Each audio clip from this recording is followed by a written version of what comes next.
బైజూస్ మనలో చాలామందికి పరిచయం చేయాల్సిన అవసరం లేని పేరు. ఒకప్పుడు ఇండియన్ ఎడ్యుకేషన్ సిస్టమ్ని మారుస్తుంది, ఒక రెవల్యూషనరీ చేంజ్ తీసుకొస్తుందని మనలో చాలామంది బిలీవ్ చేసాం. కానీ అదే కంపెనీ ఇప్పుడు ఎప్పుడు కొలాప్స్ అవుతుందని స్టేజ్కి దిగజారిపోయింది. తన లెక్చర్ కోసం కొన్ని వేల మంది స్టూడెంట్స్ వెయిట్ చేసే స్టేజ్ నుంచి అసలు తన యాప్ అంటేనే చిరాకొచ్చే స్టేజ్కి బైజూస్ రవీంద్రన్ ఎందుకు దిగజారిపోయాడు? $22 బిలియన్ వాల్యుయేషన్తో నెంబర్ 1 ఎడ్టెక్ కంపెనీగా ఉన్న బైజూస్ కేవలం $225 మిలియన్ ఎలా పడిపోయింది? ₹180,000 గంగలో ఎలా కలిపేసింది? అసలు బైజూస్ వాళ్ళ వర్కర్స్ని లంచ్ కూడా పంపకుండా ఎందుకు వర్క్ చేయించేది? అంత వర్క్ చేస్తున్నా సరే టైంకి జీతాలు ఎందుకు ఇచ్చేది కాదు?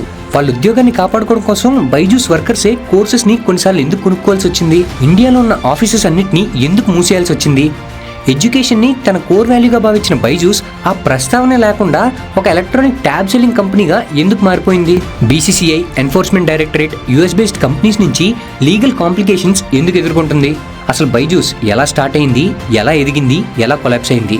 వీటికి సంబంధించిన పూర్తి వివరాలు ఈ వీడియోలో తెలుసుకుందాం. అది 2013 ఢిల్లీలోని ఇందిరాగాంధీ స్టేడియం 14,000 మంది జనాలతో నిండిపోయి ఉంది. వీళ్ళందరూ ఏదో కాన్సర్ట్ కోసమో లేదా బాలీవుడ్ సెలబ్రిటీ కోసమో రాలేదు. వీళ్ళందరూ ఇక్కడికి వచ్చింది మ్యాథ్స్ చదువుకోవడానికి. అండ్ వీళ్ళకి పాఠాలు చెప్పడానికి వచ్చింది నన్ అదర్ దెన్ రవీంద్రన్. ఇతనికి ఉన్న చరిష్మా ఎలాంటిదంటే ఇతను టీచింగ్ అనే ఆర్ట్ని ఉన్నత స్థాయిలో నిలబెట్టాడు. అప్పుడు తెలియదేమో ఫ్యూచర్లో ఇతను ఇదే టీచింగ్ అనే స్కిల్ను ఉపయోగించి ఇండియాలోనే అతిపెద్ద ఎడ్టెక్ ఫర్మ్ అయిన బైజూస్ని నిర్మించబోతున్నాడని. అండ్ అంత ఎదిగిన తర్వాత ఆ కంపెనీ డౌన్ఫాల్ని కూడా ఊహించుండకపోవచ్చు. బైజూ రవీంద్రన్ 1980వ సంవత్సరంలో కేరళలోని జన్మించాడు. వాళ్ళ పేరెంట్స్ ఇద్దరు లోకల్ గవర్నమెంట్ స్కూల్లో టీచర్స్గా వర్క్ చేస్తూ ఉండేవారు. చిన్నప్పటి నుంచి రవీంద్రన్కి 2 విషయాల మీద ఆసక్తి ఉండేది. ఒకటి స్పోర్ట్స్, 2 మ్యాథమెటిక్స్. 80s మరియు 90s మధ్యకాలంలో పుట్టిన మిడిల్ క్లాస్ ఇంట్లో పిల్లలందరికీ ఫ్యామిలీ కెరీర్ విషయంలో 2 ఆప్షన్స్ ఇచ్చేది. ఒకటి డాక్టర్ లేదా ఇంజనీర్. రవీంద్రన్ ఇంజనీరింగ్ చూస్ చేసుకున్నాడు. 2000 సంవత్సరంలో తన ఇంజనీరింగ్ని పూర్తి చేశాడు. అండ్ 2001లో ఒక షిప్పింగ్ కంపెనీలో తన ఉద్యోగాన్ని మొదలుపెట్టాడు. కానీ 2 సంవత్సరాల తర్వాత రవీంద్రన్ లైఫ్ అనుకోని కొత్త మలుపు తీసుకుంది. వాళ్ళ ఫ్రెండ్స్లో కొంతమంది IIMలో అడ్మిషన్స్ కోసం క్యాట్ ఎగ్జామ్కి ప్రిపేర్ అవ్వడం మొదలుపెట్టారు. అండ్ దీనికోసం రవీంద్రన్ని హెల్ప్ అడిగేవారు. వాళ్ళ ఫ్రెండ్స్కి చెప్తూ తాను కూడా క్యాట్ ఎగ్జామ్ రాశాడు. 12 మంది ఎగ్జామ్ రాయగా అందులో 4 క్యాట్ ఎగ్జామ్ని క్లియర్ చేశారు. అండ్ రవీంద్రన్ క్యాట్ ఎగ్జామ్లో 100% స్కోర్ చేశాడు. ఎగ్జామ్ క్లియర్ చేసినప్పటికీ తాను IIMలో అడ్మిషన్ తీసుకోలేదు. అండ్ తన జాబ్ కంటిన్యూ చేసేవాడు. అది 2005వ సంవత్సరం. మళ్ళీ రవీంద్రన్ క్యాట్ ఎగ్జామ్ రాశాడు. మళ్ళీ 100% స్కోర్ చేశాడు. దీని ద్వారా మొత్తం తన పేరు క్యాట్ టాపర్గా మారుమోగింది. అండ్ తన దగ్గర మ్యాథ్స్ నేర్చుకోవడానికి స్టూడెంట్స్ క్యూ కట్టడం మొదలుపెట్టారు. కొంతకాలానికే తనకి టీచింగ్ అంటే ఆసక్తి ఎక్కువని రవీంద్రన్కి అర్థమైంది. తన లైఫ్ టైం మొత్తం టీచింగ్ చేయాలని నిర్ణయించుకున్నాడు. 2006 సంవత్సరంలో ఒక చిన్న క్లాస్ రూమ్లో బైజూస్ క్లాసెస్ ఫర్ క్యాట్ ఎగ్జామ్ని ప్రారంభించాడు. కొంతకాలానికి ఈ క్లాసెస్ ఒక ఆడిటోరియంకి షిఫ్ట్ అయ్యాయి.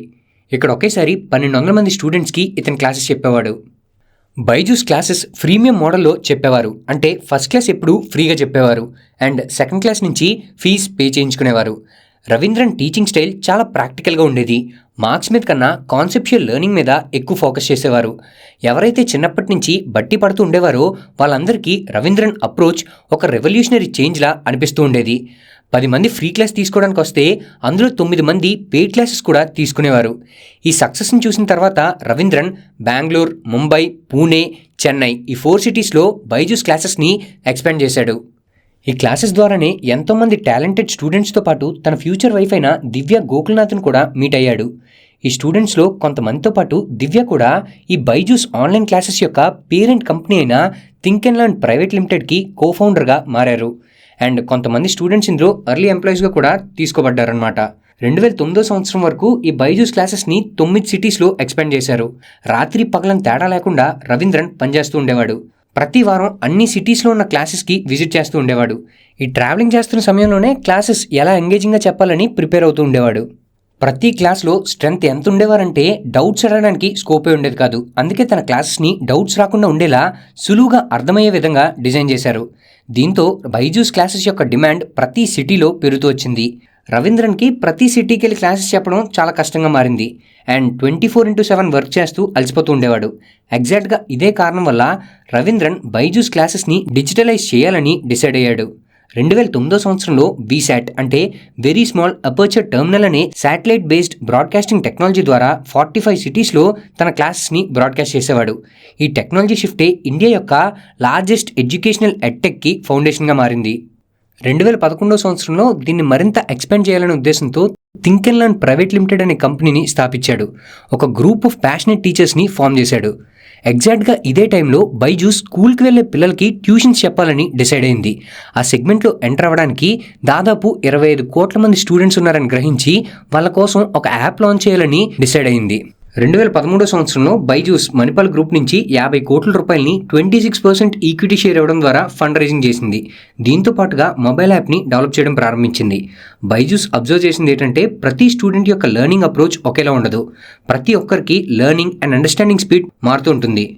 కొందరికి వీడియోస్ చూడడం వల్ల, కొందరికి టెక్స్ట్ చదవడం వల్ల, మరికొందరికి ప్రాక్టికల్ అప్లికేషన్ వల్ల ఇలా ఎవరి అండర్స్టాండింగ్ అప్రోచ్ వాళ్ళకు ఉంటుంది. అందుకే బైజూస్ వీటన్నిటికీ వాళ్ళ యాప్లో పొందుపరిచే విధంగా అండ్ వాళ్ళ స్పీడ్ ఆఫ్ అండర్స్టాండింగ్ బట్టి స్టూడెంట్ క్లాసెస్ తీసుకోగలిగేలా డిజైన్ చేసింది. స్టూడెంట్స్ గేమ్స్ మరియు మూవీస్ కోసం మొబైల్లో ఎక్కువ టైంని స్పెండ్ చేస్తారు. స్టూడెంట్స్ తాలూకా ఇంట్రెస్ట్ ఎడ్యుకేషన్ మీద పెంచాలంటే గేమ్స్ మరియు మూవీస్ కన్నా ఎడ్యుకేషనల్ కంటెంట్ ఎక్కువ ఇంట్రెస్టింగ్గా ఉండాలి. అందుకే బైజూస్ ఎక్స్పర్ట్ టీచర్స్ని, మోషన్ గ్రాఫిక్ ఆర్టిస్ట్ని మరియు 3D డిజైనర్స్ని, ప్రొఫెషనల్ మ్యూజిషియన్స్ని హైర్ చేసుకుని కంటెంట్ని నెక్స్ట్ లెవెల్లో ఇచ్చే విధంగా డిజైన్ చేసింది. వీళ్ళందరూ కలిపి ఎడ్యుకేషనల్ కంటెంట్ని ఫన్ మరియు ఎంటర్టైనింగ్గా ఇచ్చేందుకు ఎఫర్ట్స్ ఇచ్చి అందులో సక్సెస్ అయ్యేవారు. కాన్సెప్ట్స్ని ఎక్స్ప్లెయిన్ చేసేందుకు రియల్ లైఫ్ ఎగ్జాంపుల్స్ని ఉపయోగించేవారు. ఫర్ ఎగ్జాంపుల్ ప్రొజెక్టైల్ మోషన్ని ఎక్స్ప్లెయిన్ చేసేందుకు క్రికెట్ని ఎగ్జాంపుల్గా తీసుకున్నారు. కొన్ని కోట్ల ఇన్వెస్ట్మెంట్ మరియు హార్డ్ వర్క్ చేసిన తర్వాత బైజూస్ యాప్ 2015 సంవత్సరంలో లాంచ్ అయింది. యాప్తో పాటుగా బైజూస్ ట్యాబ్లెట్స్, ల్యాప్టాప్స్ మరియు SD కార్డ్స్ని సేల్ చేసేది. ఇందులో ప్రీలోడెడ్ కోర్సెస్ సేల్ చేసేదన్నమాట. మొదట్లో వీటికి కస్టమర్స్ నుంచి మంచి రెస్పాన్స్ లభించింది. దీన్ని చూసి 2015 సంవత్సరంలో సికావో అనే కంపెనీ బైజూస్లో $25 మిలియన్ ఇన్వెస్ట్ చేసింది. 2016 సంవత్సరంలో మార్క్ జుకర్బర్గ్ సంస్థ $50 మిలియన్ ఇన్వెస్ట్ చేసింది. ఇన్ని కోట్ల ఫండింగ్ వచ్చిన తర్వాత బైజూస్ ఎయిమ్ మరియు గోల్ ఒకటే, అదే సేల్స్. అప్పుడే ఇంజనీరింగ్ కంప్లీట్ చేసిన కొన్ని వందలాది మందిని హైర్ చేసుకుని ఒక అగ్రెసివ్ సేల్స్ టీమ్ని తయారు చేసింది. ఈ ప్రాసెస్ అనేది చాలా తెలివిగా డిజైన్ చేశారు. ముందుగా బైజూస్ టీవీ యాడ్తో దీన్ని ప్రారంభించారు. పేరెంట్స్ ఈ యాడ్ని చూసి బైజూస్ యాప్ని డౌన్లోడ్ చేసేవారు. కొన్ని రోజులకి బైజూస్ సేల్స్మెన్స్ నుంచి వీళ్ళకి కాల్ వచ్చేది. ఇందులో ఇన్-పర్సన్ కౌన్సిలింగ్ సెషన్ ఉండేది. ఈ కౌన్సిలింగ్ సెషన్లో సేల్స్ మ్యాన్ మొదటగా పిల్లల యొక్క ఇంట్రెస్ట్ ఏంటి, వాళ్ళ అంబిషన్స్ ఏంటో కనుక్కునేవారు. ఇలా వాళ్ళతో ఒక పర్సనల్ బాండ్ మరియు ర్యాపోని బిల్డ్ చేసుకునేవారు. కొంతకాలానికి పిల్లల్ని టఫ్ క్వశ్చన్స్ అడిగేవారు. వీటికి ఆన్సర్స్ వాళ్ళు చెప్పలేనంతగా ఉండేవి. For example most common question ఏంటంటే ఒక సర్కిల్లో ఎన్ని పాయింట్స్ ఉంటాయి. దీనికి చాలామంది ఆన్సర్ చెప్పలేక కన్ఫ్యూజ్ అవుతూ ఉండేవారు. ఇదే బైజూస్ సేల్స్మెన్స్ యొక్క స్ట్రాటజీ. ఎగ్జాక్ట్గా ఇదే టైంలో సేల్స్మెన్స్ రవీంద్రన్ యొక్క హై క్వాలిటీ వీడియోని ట్యాబ్లెట్లో చూపించేవారు. ఇందులో రవీంద్రన్ ఒక సర్కిల్లో ఇన్ఫినిట్ పాయింట్స్ ఉంటాయని ఎక్స్ప్లెయిన్ చేస్తాడు. ఇదే టైంలో సేల్స్మెన్ పేరెంట్స్ని కన్విన్స్ చేసేందుకు ఇలా చెప్పేవాడు, మీ అబ్బాయి ఈ చిన్న బేసిక్ క్వశ్చనే ఎక్స్ప్లెయిన్ చేయలేకపోతే రేపొద్దున బోర్డ్ మరియు కాంపిటేటివ్ ఎగ్జామ్స్లో రాణించడం చాలా కష్టమని ఎక్స్ప్లెయిన్ చేసేవాడట. ఈ క్వశ్చన్కి పేరెంట్స్ వాళ్ళ పిల్లల ఫ్యూచర్ కోసం చాలా భయపడేవారు, నర్వస్గా ఫీల్ అయ్యేవారు. ఈ నర్వస్నెస్ని క్యాష్ చేసుకునే విధంగా సేల్స్మెన్ యాప్ని సొల్యూషన్గా చూపించేవారు. డీల్ని మరింత బెనిఫిషియల్గా చూపించేందుకు 50% స్కాలర్షిప్ని ఇస్తూ ఉండేవారు. అంతేకాదు 100% రీఫండ్ ఆప్షన్ కూడా ఇందులో ఉండేది. ఒకవేళ అప్పటికి పేరెంట్స్ దీన్ని కొనుక్కున్నట్లయితే సేల్స్మెన్స్ వాళ్ళ బ్రహ్మాస్త్రాన్ని ఉపయోగించేవారు. అదే పిల్లల్ని ఇంకా టఫ్ క్వశ్చన్స్ అడిగేవారు. వాటికి కూడా వీళ్ళు సమాధానం చెప్పలేకపోయేవారు. సో ఈ టాపిక్స్కి సంబంధించిన వీడియోస్ని చూపించేవారు.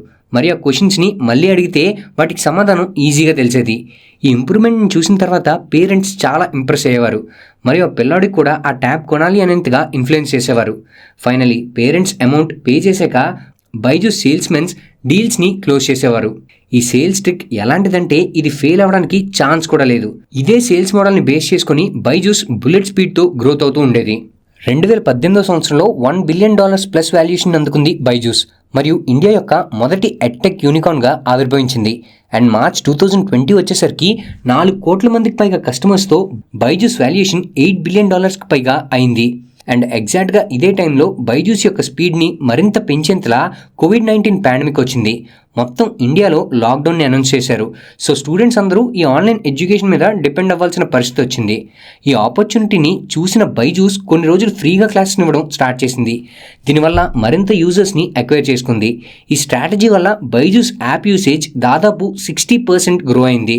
కొన్ని రోజులే అనుకున్న లాక్డౌన్ని కొన్ని నెలల పాటు కొనసాగించారు. ఎడ్టెక్ మరియు ఈ లెర్నింగ్ చాలా త్వరగా బూమ్ అయింది. ఈ ఎక్స్ప్లోజివ్ గ్రోత్ని చూసి వెంచర్ క్యాపిటలిస్ట్ ఈ ఎడ్టెక్ ఇండస్ట్రీలో ఇన్వెస్ట్ చేసే ఆపర్చునిటీ మిస్ అవ్వకూడదని అనుకున్నారు. కొన్ని వేల కోట్ల రూపాయల ఇన్వెస్ట్మెంట్స్ చేశారు. 2019 సంవత్సరంలో $425 మిలియన్ ఉన్న ఎడ్టెక్ ఇన్వెస్ట్మెంట్ 2020 సంవత్సరం నాటికి $2,225 మిలియన్ పెరిగింది. మరియు 2021 నాటికి $4,165 మిలియన్ ఎదిగింది. ఇక్కడ ఆశ్చర్యకరమైన ఫ్యాక్ట్ ఏంటంటే ఇందులో 50% ఫండింగ్ బైజూస్కే లభించింది. ఇక్కడ నుంచి బైజూస్ దానికన్నా చిన్నగా ఉన్న ఎడ్టెక్ కాంపిటీటర్స్ని ఎక్వైర్ చేసుకోవడం ప్రారంభించింది at a very high price. For example coding ఎడ్యుకేషన్లోకి ఎంటర్ అవ్వడానికి $300 మిలియన్ పెట్టి వైట్ హ్యాట్ అనే కంపెనీని ఎక్వైర్ చేసుకుంది. ఇదే విధంగా థింకర్, టాపర్, గ్రేట్ లెర్నింగ్, గ్రేడప్ లాంటి అనేక సంస్థల్ని ఎక్వైర్ చేసుకుంది. ఇందులో కొన్ని యూఎస్ బేస్డ్ కంపెనీస్ కూడా ఉన్నాయి. ఈ స్టార్టప్స్ ఎక్విజిషన్ ద్వారా రవీంద్రన్ యుఎస్ మార్కెట్లో కూడా ఎంటర్ అవ్వాలనుకున్నాడు. వీటిని త్వరగా గ్రో చేయడం కోసం రవీంద్రన్ $1.2 బిలియన్ అప్పుగా తీసుకున్నాడు. ఇది చాలా పెద్ద అమౌంట్. కానీ అన్నిటికన్నా సెన్సేషనల్ న్యూస్ ఏంటంటే బైజూస్ ఆకాష్ ఇన్స్టిట్యూట్ని $1 బిలియన్ ఎక్వైర్ చేసుకోవడం. రీసెంట్గా స్టార్ట్ చేసిన ఎడ్టెక్ కంపెనీ అయిన బైజూస్ 33 సంవత్సరాలుగా ఉన్న కోచింగ్ జైంట్ అయిన ఆకాష్ ఇన్స్టిట్యూట్ని కొనడం నిజంగానే అందరినీ షాక్ గురిచేసింది. అండ్ ట్రేడ్ అనలిస్ట్ ప్రకారం అప్పటి వరకు ఉన్న వాల్యుయేషన్ కన్నా బైజూస్ ఈ ఆకాష్ ఇన్స్టిట్యూట్ని 20 to 30% మోర్ వాల్యుయేషన్కి కొన్నారట.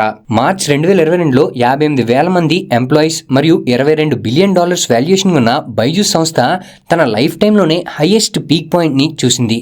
కానీ ఇక్కడే అసలైన ట్విస్ట్ మొదలైంది. ద ఎఫెక్ట్ ఆఫ్ COVID-19 తగ్గుతూ వచ్చింది.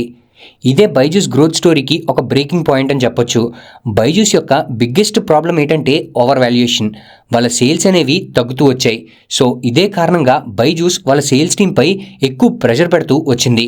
కొన్ని రిపోర్ట్స్ ప్రకారం బెంగళూరు ఆఫీస్లోని ఎంప్లాయీస్ 14 గంటలు పనిచేయాల్సిన పరిస్థితి వచ్చిందట. ఒకవేళ సేల్స్ టార్గెట్ కానీ మీట్ అవ్వకపోతే లంచ్ బ్రేక్ కూడా అలౌ చేసేవారు కాదు.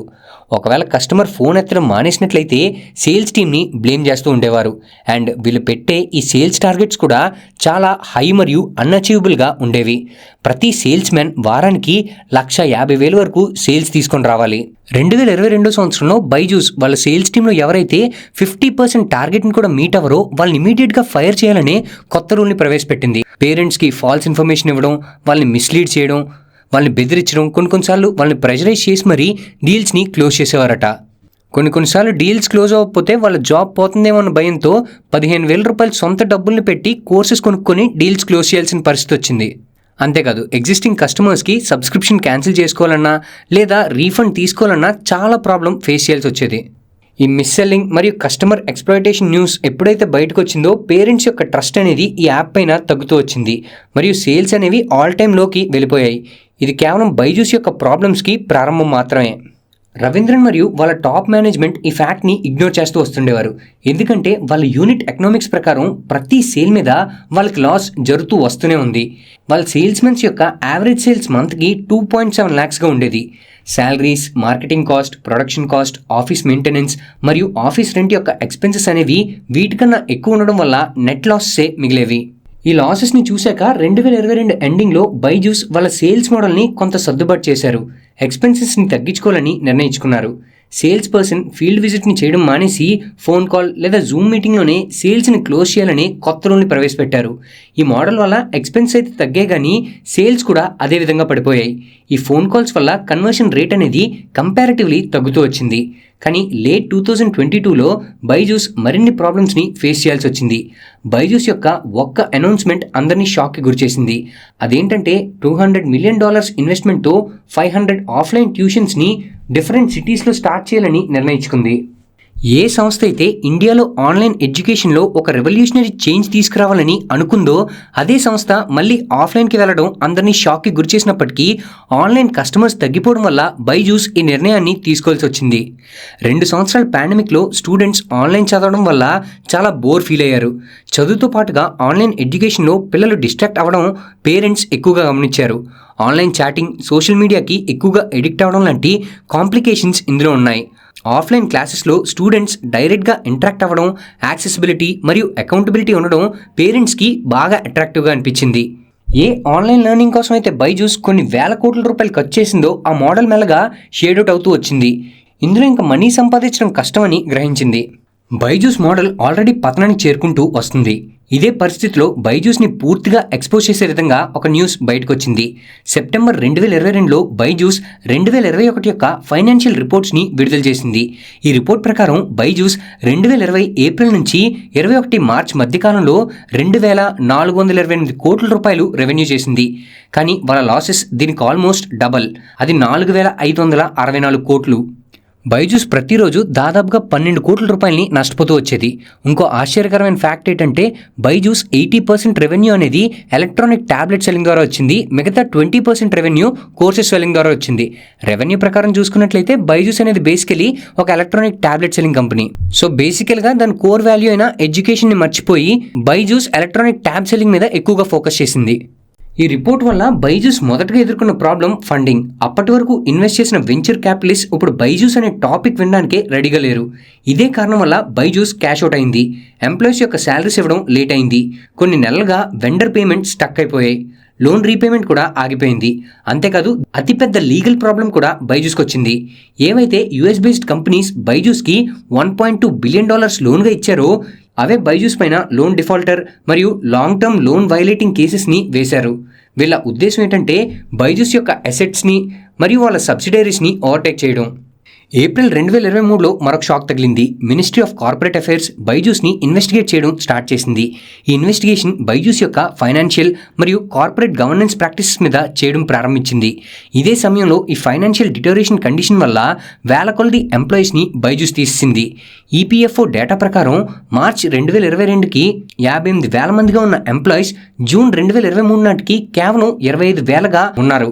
అంటే ఇది సగం కన్నా తక్కువ. సర్వైవల్ కోసం బైజూస్ తన యూఎస్ బేస్డ్ కంపెనీ అయిన ఎపిక్ని $500 మిలియన్ సేల్ చేసింది. దీన్ని బైజూస్ $1 బిలియన్ కొన్నదనమాట. ఇక్కడే $500 మిలియన్ లాస్ అయింది. సెప్టెంబర్ 2023లో బీసీసీఐ బైజూస్ పేమెంట్ చేయని కారణంగా ఇన్సాల్వెన్సీ ప్రొసీడింగ్స్ ప్రారంభించింది. పుండు మీద కారం జల్లినట్లుగా ఈడీ కూడా అక్టోబర్ 2023లో 9,000 కోట్ల ఫెమా వైలేషన్స్ కోసం నోటీసెస్ ఇచ్చింది. ఈ ప్రాబ్లమ్స్తో పాటు బైజూస్ వాల్యుయేషన్ కూడా క్రాష్ అవుతూ వచ్చింది. జనవరి 2024లో బైజూస్ వాల్యుయేషన్ $225 మిలియన్ పడిపోయింది. ఏదైతే $22 బిలియన్ ఉండేదో అది $225 మిలియన్ పడిపోయింది. ఇది దాదాపు 99% పడిపోయినట్లే. మన ఇండియన్ కరెన్సీలో కంపేర్ చేస్తే 1,80,000 కోట్ల వెల్త్ని కోల్పోయినట్లే. ప్రజెంట్ సిచ్యువేషన్ చూసుకున్నట్లయితే బైజూస్ వల్ల బెంగళూరు ఆఫీస్ తప్ప మిగతా ఆఫీసెస్ అన్నిటిని షట్ డౌన్ చేసింది. ఆన్లైన్ స్టూడెంట్స్ని గ్రాప్ చేసుకోవడం ఒక ఇంపాసిబుల్ టాస్క్గా మారింది. ఇంకా ఆఫ్లైన్ ట్యూషన్స్ అయితే అసలు పికప్ కూడా అవ్వలేదు. ఆకాష్ ఇన్స్టిట్యూట్ తప్ప బైజూస్ కొన్న స్టార్టప్స్ అన్నీ కూడా లాస్ మేకింగ్గానే ఉన్నాయి. ఇవన్నీ చూసుకుంటే బైజూస్ అనే సంస్థ కొలాప్స్ అవ్వడానికి అత్యంత చేరువలో ఉంది. మరియు బైజూస్ ఫ్యూచర్లో డార్క్నెస్ ఒక్కటే కనిపిస్తుంది. అసలు ఏదైతే కంపెనీ ఇండియన్ ఎడ్యుకేషన్ సిస్టంలో ఒక రెవల్యూషనరీ చేంజ్ తీసుకురావాలని అనుకుందో ఆ కంపెనీ యొక్క రెవెన్యూ మోడల్లో అసలు ఎడ్యుకేషనే లేదు. ఎడ్యుకేషన్ మీద ఫోకస్ చేయకుండా గ్రోత్ మరియు వాల్యుయేషన్ మీద మాత్రమే ఫోకస్ చేశారు. ఇదొక నెంబర్ ఎడిక్షన్ గేమ్. ఈ గేమ్లో బైజూస్ తన కోర్ వాల్యూస్ని మర్చిపోయింది. ఇదే వాళ్ళ డౌన్ఫాల్కి one of the main reason. Okay friends, ఈ వీడియో పైన మీ అభిప్రాయాన్ని మా కమెంట్ బాక్స్లో తెలియజేయండి. ఈ వీడియో కనుక మీకు నచ్చినట్లయితే లైక్ చేసి మీ ఫ్రెండ్స్ అందరికీ షేర్ చేయండి. ఇలాంటి ఇన్ఫర్మేటివ్ మరియు ఆసక్తికరమైన విషయాల కోసం మా ఛానల్ని సబ్స్క్రైబ్ చేసుకోండి. సబ్స్క్రైబ్ చేసుకున్న వెంటనే దాని పక్కన ఉన్న బెల్ ఐకాన్ని యాక్టివేట్ చేసుకోండి. మా నుంచి మరిన్ని అప్డేట్స్ పొందడం కోసం ఫేస్బుక్, ఇన్స్టాగ్రామ్, ట్విట్టర్ మరియు టెలిగ్రామ్ గ్రూప్స్లో మా ఛానల్ని ఫాలో అవ్వండి. వాటి తాలూకు లింక్స్ డిస్క్రిప్షన్లో ఇవ్వడం జరిగింది. Thank you for watching.